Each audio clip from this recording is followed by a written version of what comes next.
Hey Maria, this is Orphan Chapter 10, Orphan Pia. Struggling to break free of the rope binding her wrist to the sideboard. Pia sat cross-legged in the back of Miss Marley's wagon, the wooden wheels banging against the cobblestone, the splintering bed bouncing and shuddering, throwing her this way and that. The setting sun cast long shadows of buildings and lampposts across the empty thoroughfares and tired alleys and dark tunnels. Here and there, certain curtains pulled to one side, pale faces looked out, and the curtains dropped again.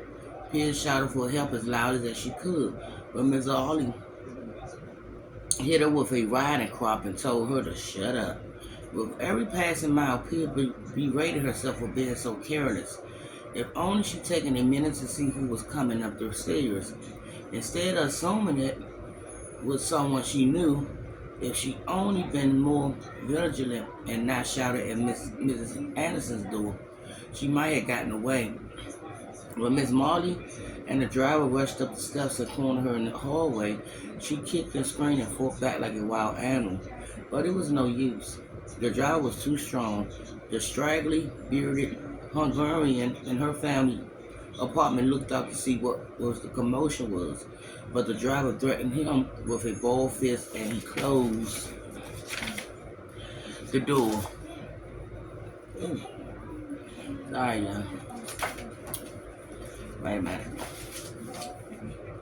She tried to jab the driver in the face with the rattle, but Miss Marley ripped it out from her grasp, threw it on the floor, and stomped it with one heel, fracturing the wood and breaking the twine.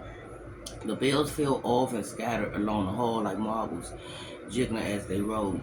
Pia cried out and tried to pick up the broken rattle, but the driver grabbed her again and put a sweaty hand over her mouth. Then he dragged her down the steps, threw her in the back of the wagon, and tied her wrist to the sideboard.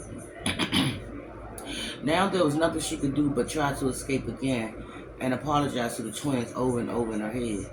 When two masked police appeared on the corner, she got up on her knees and yelled for help. Miss Marley whacked her with the riding crop and told her to be still. One of the policemen stepped into the street and raised a gloved hand. The driver pulled on the reins and stopped the wagon while Miss Marley cursed under her breath. The policeman came around the horse to talk to them, one-eyed peeled with concern. "What's going on?" he said to Miss Marley. "Who's the girl?" "Please," Pia shouted. "You have to help me." "Shut your bloody pie hole," Miss Marley hissed at her. Then to the police, she said, "The sisters at St. Peter's hired us to take her to St. Vincent Orphan Asylum. As you can tell by her hollering, she ain't keen on the idea."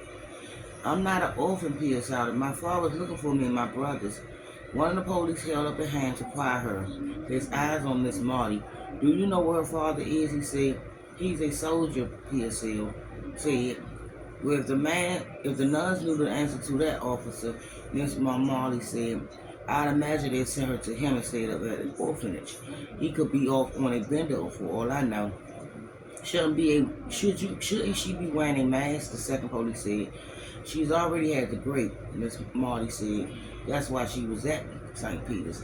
And while I was sick, my father came back from the war," Peter shouted. "The nuns didn't even try to find him. They just sent me away."